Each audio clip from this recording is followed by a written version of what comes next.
Le travail que je vous présente aujourd'hui tient à la fois du travail de recherche, mais aussi du travail d'ingénierie. Le cœur de ma communication porte sur l'étude des liens des praticiens agricoles aux objets de nature pour répondre aux enjeux agroécologiques, donc notamment l'augmentation de la complexité et de l'incertitude dans les agrosystèmes. Et ces enjeux, selon moi, entrent complètement en résonance avec les questionnements de notre société. Donc ma recherche se porte sur en fait l'agronomie et l'environnement, donc dans le contexte d'incertitude dans l'action de reconceptualisation des systèmes agro-environnementaux.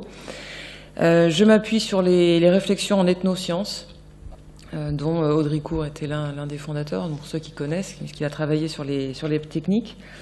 Donc je m'appuie sur l'ethnoscience, puisqu'en fait cela me permet de relier à la fois l'univers mental humain avec son environnement, et de comprendre l'organisation du savoir-environnement sur cet environnement, du savoir humain sur cet environnement. Mon entrée de recherche donc se fait par les représentations qu'ont les acteurs. Et là, je vais citer Descola, qui est un anthropologue, un ethnologue qui travaille en anthropologie de la nature, et qui dit en fait qu'on ne peut pas séparer les modalités d'usage du milieu avec leur forme de représentation, puisque c'est à cette seule condition que l'on peut montrer comment la pratique sociale de la nature s'articule tout à la fois sur l'idée qu'une société se fait d'elle-même, sur l'idée qu'elle se fait de son environnement matériel et sur l'idée qu'elle se fait de son intervention sur cet environnement. Et c'est par cette entrée-là que je rejoins en fait les questions d'agronomie des pratiques. Et tout ça en fait dans un contexte où j'ai fait ma thèse dans le laboratoire d'écologie du paysage de Françoise Burel, donc il y a déjà quelques années.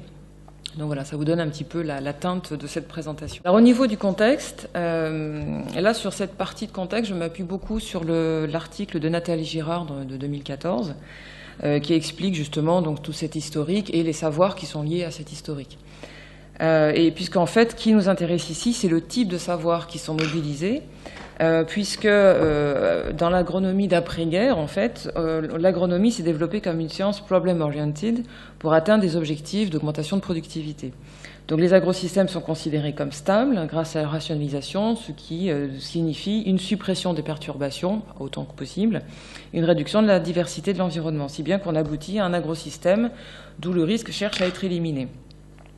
Et même d'un point de vue économique, en fait, et juridique, comme par exemple avec les assurances, on essaie de gérer tant bien que mal le risque et les aléas climatiques. Là, je parle uniquement du contexte agronomique.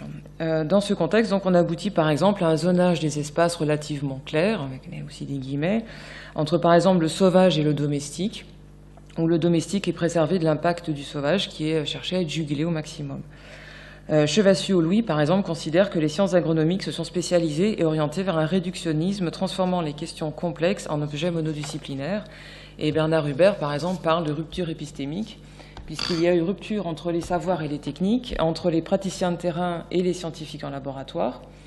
Les scientifiques produisaient des connaissances que les agriculteurs appliquaient. Bon, là aussi, c'est à la louche. On parle d'une approche des ressources naturelles de type command and control. Et en fait, moi, ce qui m'intéresse ici, c'est que l'agriculture d'après-guerre est liée à une certaine vision du monde, où il s'agit de contrôler un environnement qui se réduit à des ressources, d'où est exclu tout risque agronomique, et l'homme cherche à contrôler complètement son agrosystème. Alors, dans ce décor, en fait, dans les années 70, arrivent les crises sanitaires et environnementales. Et là, il y a une remise en question par la société, et ça, c'est important, du modèle productiviste. Et ce qui est important, c'est le fait que la société remette en question ce modèle-là est important puisque c'est elle qui remet les savoirs scientifiques en question, dans tous les sens du terme, puisque en fait les savoirs scientifiques ne réussissent pas à résoudre complètement les problèmes environnementaux. Et c'est la société qui, elle, fait appel aux savoirs dits, alors là, locaux, paysans, enfin, toutes les dénominations sont nombreuses, pour justement essayer de résoudre, enfin, de trouver des solutions. Et cette situation de remise en question des savoirs scientifiques va de pair avec le développement des ethnosciences, notamment suite à la conférence de 92 de Rio, où là, il y a une reconnaissance des savoirs locaux comme moyen de protéger la biodiversité. L'intérêt pour ces savoirs locaux se développe donc en agriculture pour tenter de résoudre de nouveaux problèmes, puisqu'aujourd'hui, il y a réintroduction de complexité, d'imprévus et de risques dans les agroécosystèmes, si bien qu'aujourd'hui, on place de fait l'agriculteur on le déplace d'une position en fait, où il doit sortir de sa vision, où il contrôle la nature, où il appliquait des solutions données par la science, là aussi c'est très schématique ce que je dis, à une situation où il doit composer avec elle, où il doit faire avec des éléments qui ne sont pas toujours contrôlables, et là il doit faire tout ça en tant qu'acteur de ses propres décisions. Donc on se rend compte quand même du bouleversement que ça induit, qui en fait est en lien avec la base même socio-culturelle de notre société. Donc là, on se rend compte que les enjeux sont quand même gigantesques. Aujourd'hui, donc sur l'agroécologie, beaucoup de scientifiques constatent que pour tenter de résoudre les crises environnementales et sortir d'un modèle agronomique qui est source de crise sanitaire et environnementale, il s'agit de prendre en compte les dimensions biologiques de l'agroécosystème dans leur diversité. Miguel Athierry précise même qu'il s'agit d'imiter la nature. Si bien que les processus écologiques et les entités non humaines prolongent l'action de l'homme, ou sont censés prolonger l'action de l'homme, et il y a une espèce de délégation de pouvoir dans les nature-like ecosystems. Alors ça a deux types de conséquences. Un type de conséquence par rapport aux pratiques, puisque là, en fait, la question, c'est de savoir comment s'inspirer des savoirs locaux sans les réduire à des recettes, puisqu'en fait l'intérêt de ces savoirs locaux, ils sont créés dans des cosmogonies qui leur donnent sens. Si on les décontextualise, ça devient des recettes qui risquent de devenir inopérantes. Donc comment on fait pour les utiliser ? Là aussi, une autre question, c'est comment s'en emparer, puisque ce sont des savoirs hybrides. Et là, je vous renvoie au texte de Florence Pinton qui trace l'historique en fait de ces savoirs locaux et le fait qu'aujourd'hui, on ne peut plus séparer le savoir scientifique d'un côté et les savoirs empiriques, prendre les savoirs empiriques. Aujourd'hui, on est complètement dans l'hybridation et donc du coup, ça devient extrêmement compliqué de les délimiter. Et la deuxième série de questions porte sur les questions ontologiques, puisque ma question qui me porte, en fait, c'est comment peut-on questionner ces pratiques sans questionner son rapport à la nature. Et on change totalement d'approche vis-à-vis de la nature, puisqu'on passe d'un statut de gestionnaire qui a tout sous son contrôle, ou qui cherche à avoir tout sous son contrôle, à celui de quelqu'un qui doit faire avec une présence qui est imprévisible et mal connue. Donc ça renvoie à un rapport nouveau au monde, et ça rejoint en fait toutes les questions de notre société qui touchent à ce qu'on appelle, ce que Max Weber appelait le désenchantement du monde, où aujourd'hui ce désenchantement est fortement remis en question, où au contraire les acteurs cherchent à réenchanter le monde. Réenchanter le monde, ça veut dire par exemple, alors là je risque de vous faire sourire, mais c'est par exemple réintroduire la magie du monde. Et par magie, c'est par exemple réintroduire l'incertitude, réintroduire la non-gestion totale, et en tous les cas réintroduire une gestion qui ne soit pas uniquement technique et désincarnée. Donc ça veut dire que quand on touche les pratiques agroécologiques, on remonte à toutes ces questions-là sociales. Donc voilà, c'est un peu gigantesque comme question. Alors là, je vais commencer ma digression historique et je vais vous emmener loin, puisqu'on remonte à la période des chasseurs-cueilleurs et plus particulièrement à la période qui concerne la révolution néolithique. Enfin, la période dite appelée révolution néolithique, qui généralement est justifiée en fait par différentes raisons, dont deux que je vais traiter aujourd'hui. La première traitée dans l'ordre traité aujourd'hui, c'est le besoin croissant de nourriture suite à une croissance démographique. Argument d'ailleurs qui se répète aujourd'hui. Et la deuxième, c'est la tendance innée de l'homme à domestiquer son milieu.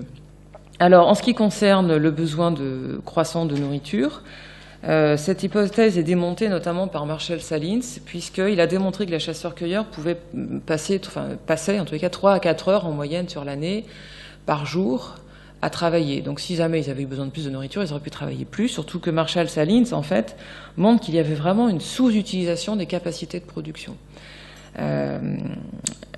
Et donc, par exemple, Covin, qui a également travaillé sur cette période, parle de paradoxe écologique, puisqu'il dit qu'il n'y avait pas besoin, les chasseurs-cueilleurs n'avaient pas besoin de plus de nourriture. Il y a des tests qui ont été faits à la fin des années 60 avec un archéologue qui a utilisé une faucille en silex pour récolter du blé sauvage. Et en 1 heure de travail, il a récolté 1 kilo de grains. Donc il a fait des calculs et ça revenait à 3 semaines de travail pour avoir des provisions pour 1 an. Donc on se rend compte, tous les chercheurs qui se sont penchés sur ces données-là constatent que les chasseurs-cueilleurs subvenaient très très bien à leurs besoins et qu'il n'y avait absolument pas besoin d'agriculture. La tendance, le deuxième argument, donc la tendance innée de l'homme à domestiquer son milieu, En fait, il n'existe toujours pas, encore aujourd'hui, dans différentes sociétés. Il existe uniquement chez nous en Occident. Par exemple, là je vais prendre des modèles d'agriculture. Par exemple, en ce qui concerne la domestication végétale, les Indiens d'Amérique du Nord entretenaient une relation étroite avec le maïs, puisqu'ils l'appelaient la mère maïs. Donc en fait, c'était un membre de leur famille, c'était une relation endogamique. Donc quand on a une relation endogamique avec un végétal, on ne va pas le dominer, le contrôler et être dans un rapport de productivité. Ce qui ne veut pas dire qu'ils ne cherchaient pas à produire beaucoup de grains, ça, on est bien d'accord.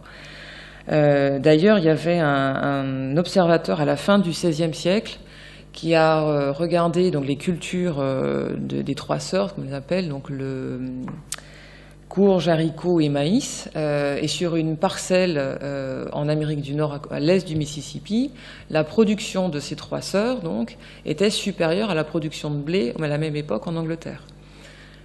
Donc voilà, on se rend compte que les productions étaient loin d'être mauvaises, mais la production n'était pas du tout dans un sentiment de domination, et ni de la plante, ni des terres, puisque les terres n'étaient pas propriété privée. Le maïs était semé, les Indiens partaient, revenaient à la récolte, et les terres n'appartenaient à personne, en fait.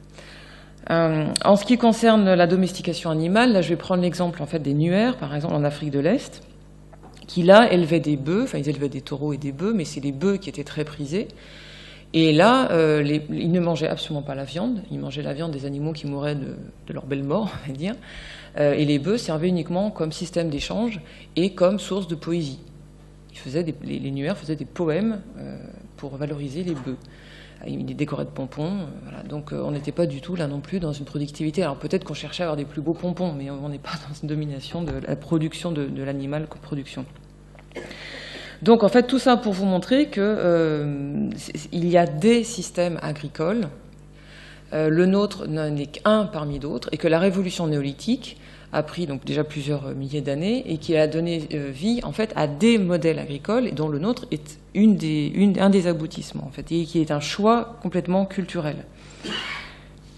Alors deuxième point historique sur lequel j'aimerais venir maintenant, c'est ce qu'on appelle la séparation homme-nature, donc chez nous en Occident. Donc, qui a commencé à ce moment, puisque là, effectivement, dans les modèles agricoles, il y en a certains qui sont orientés plutôt sur un système plutôt productiviste et de contrôle de la nature.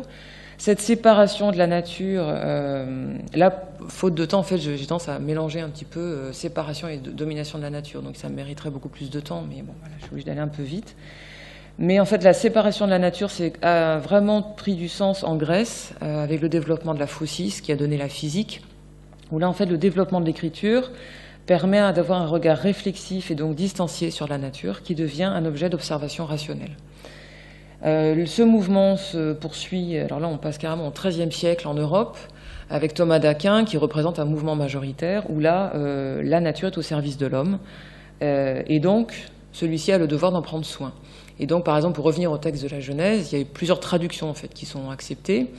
Il y a la thèse qu'on appelle la thèse du despotisme, où là la nature est vraiment au service de l'homme. La thèse plutôt du métayer, où là la nature est au service de l'homme, et du coup l'homme doit quand même réfléchir, avoir un sens des responsabilités dans la gestion. Mais dans les deux cas, l'homme s'exclut en fait de la nature, puisque c'est quelque chose dont il doit prendre soin, dont il doit gérer. Cette rupture se poursuit au XVIe là, avec l'humanisme, l'apparition de l'humanisme, et là c'est vraiment important puisque l'homme devient au centre du monde, c'est-à-dire qu'il observe le monde, il est l'observateur et le monde tourne autour de lui.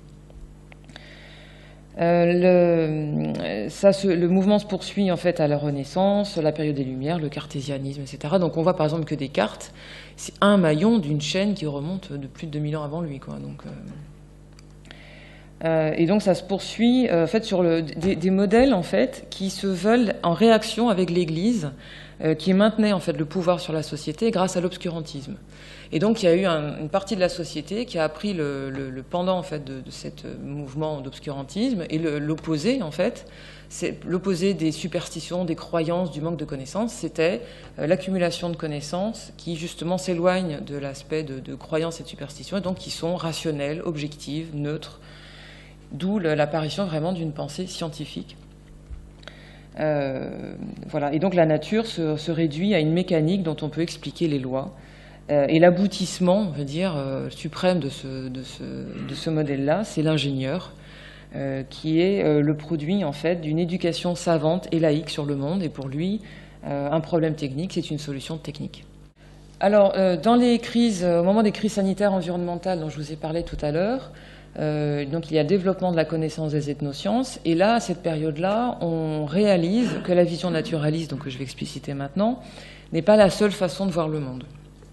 Et là, je vous ai mis un tableau de Philippe Descola, dont j'ai parlé tout à l'heure, qui a classé en fait les ontologies, donc les rapports au monde en fait des sociétés de l'ensemble de la planète en 4 grands types qui se basent sur les intériorités et les physicalités. L'intériorité, en gros, c'est l'âme. Les physicalités, c'est la chair et le sang.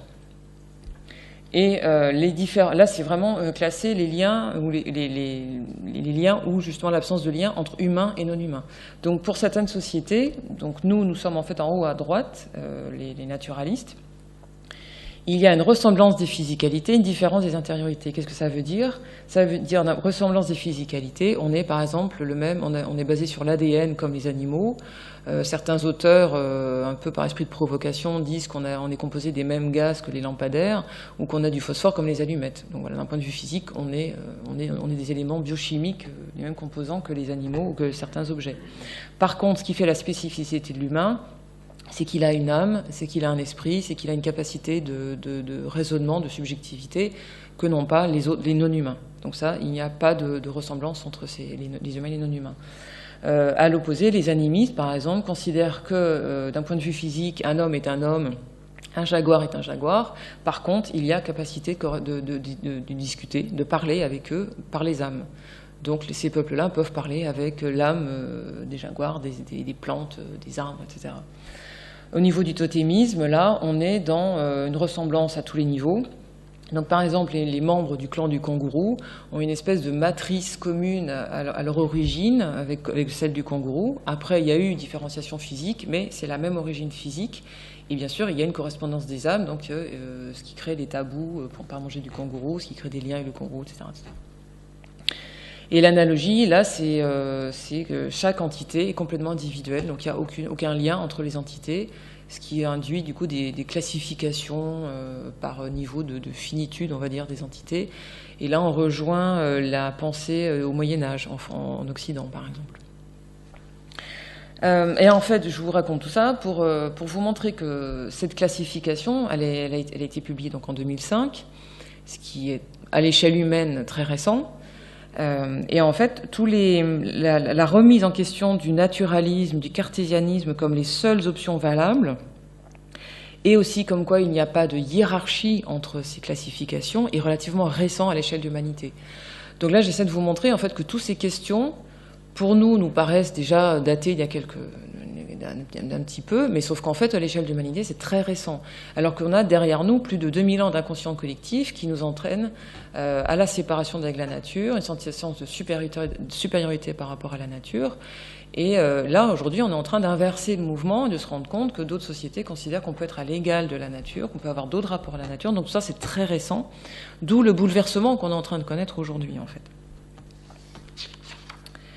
Alors d'ailleurs, pour illustrer ce bouleversement, en fait, ces difficultés à trouver une situation stable aujourd'hui, le vocabulaire que j'utilise et qui est utilisé dans les sciences sociales, par exemple, aujourd'hui montre cette instabilité, puisque aujourd'hui on peut plus parler de nature-culture, la séparation aujourd'hui est complètement remise en question, enfin la tour l'a très bien montré, donc c'est presque caricatural. Les séparations sauvages domestiques, elles, sont remises en question par l'agroécologie.